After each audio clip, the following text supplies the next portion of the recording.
Мое настроение сегодня нарисовать родинку. На самом деле там она есть, но она бесцветная. Так вот, что я вам хочу показать.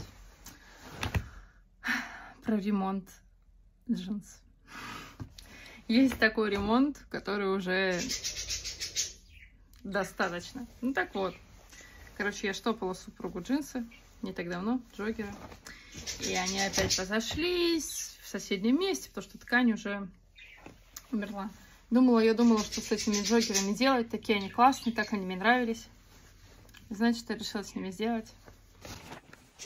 Сделаю это прям при вас. Выкинуть. Потому что есть такой ремонт, который уже не нужен. И иногда реально настолько устает вещь, что ее проще выкинуть или сдать на переработку, не пытаться ее спасти.